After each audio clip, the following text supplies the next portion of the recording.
The Department of Justice recently announced a settlement with the parent company of adult website Pornhub after the company was found to be profiting off of human trafficking. This settlement is an insult. It's a slap on the face of everybody that's been a victim. I've got Ring of Fire's Farron Cousins with me to talk about it. Farron, you know, when I saw this, I was appalled that the Department of Justice, again, drops the ball. Opioids, nobody goes to prison. 32 pharmaceutical cases where there was clear fraud, clear tampering with clinicals, nobody goes to prison. PFAS case, nobody goes to prison. And the documents were overwhelming of the intent and the conduct. But this Department of Justice is so frigging useless. And this is another example, isn't it? And it's getting worse. I mean, you know, a lot of these things that you're talking about, like, span several different administrations, and now here we are. We've got this group, ALO, used to be called MindGeek. They changed their name as if that solves problems. But so they say, okay, you've been profiting off human trafficking. It's pretty obvious you knew what was happening. You just decided to look the other way, make hundreds of millions of dollars. So give us $1.8 million and we'll call it good. We're not going to prosecute you or send you to jail. I mean, I don't know that I've seen a fine this small for such egregious behavior. This is insane. It's like this prosecutor completely was terrified. I promise you, this prosecutor was terrified to take these people to trial. I'd take them to trial tomorrow.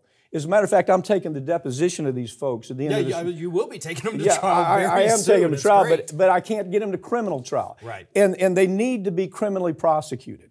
Listen, let me give you how bad this is. My client that I'm representing, that represents the entire class, okay? It's a mass tort case. These cases are taking place all over the country constantly.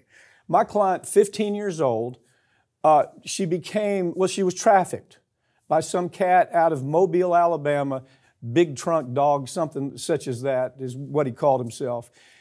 Created 58 videos, 58, where she was being sodomized, raped, every iteration that you can possibly think of sexual attack took place on this little 15-year-old girl, okay?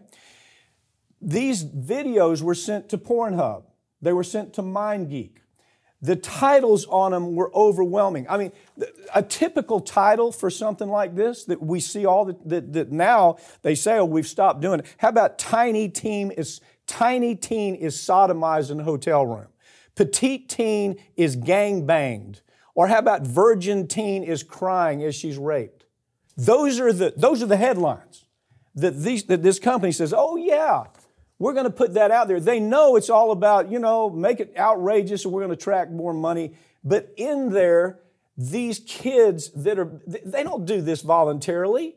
Hell, they got videos where some of them are unconscious. They don't do anything to find out. Once they find out that's clearly a teen, they don't call the police. They don't take any action to interrupt that process. And this Department of Justice says, yeah, we're going to find you $1.8 million. Hell, it's a $600 million a year industry, just this company. It's just so damn infuriating, Farron. I did the math on this. When you look at their 2022 profits, this comes out to about 34 to 36 hours of just net profit for that company. So you lose a day's pay, basically. Right. And you still get over $400 million in your pocket at the end of all of this. And one of the things they do here, too, is they hide behind Section 230. Yes. Section 230, which says you're not liable for what gets posted on your platform. So these companies, they go to the DOJ, to these idiot lawyers they have working there, and they say, hey, listen, you're going to have a hard time coming after us because we didn't produce the video. We're just the host. Right. And we will argue all day that Section 230 protects us. So if you don't want to be embarrassed, maybe we can work out a better deal. This case is so winnable. Yeah. If you just had some prosecutors with the Department of Justice that had some guts and did their job. This guy did not. He gave him a deferred prosecution deal. That is, we're going to let you go. We're going to make you pay $1.8 million. If you mess up again, we might do something. This guy ain't going to do anything. Look, here's what these companies do. They can't possibly review the material. There's so much material coming in, millions of videos coming in a year. I mean, the numbers are staggering. Yeah.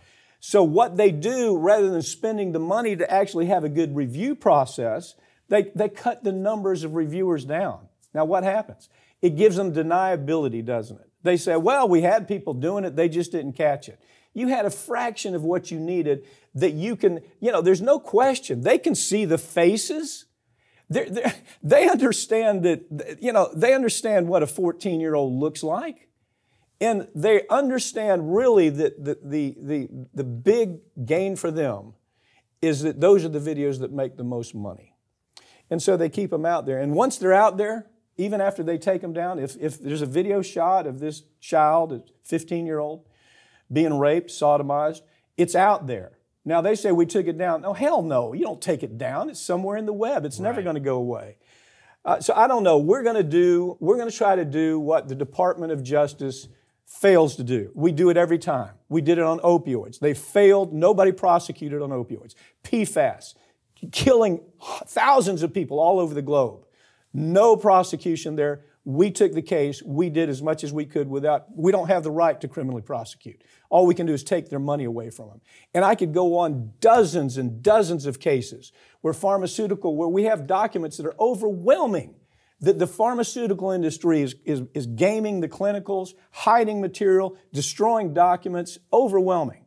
Give it to the prosecutors or the Department of Justice, Seems like a lot of work. We don't want to do. Yeah, we don't want to do the work. We just want to do the low-hanging fruit, whatever the hell that is. I don't know what they do anymore.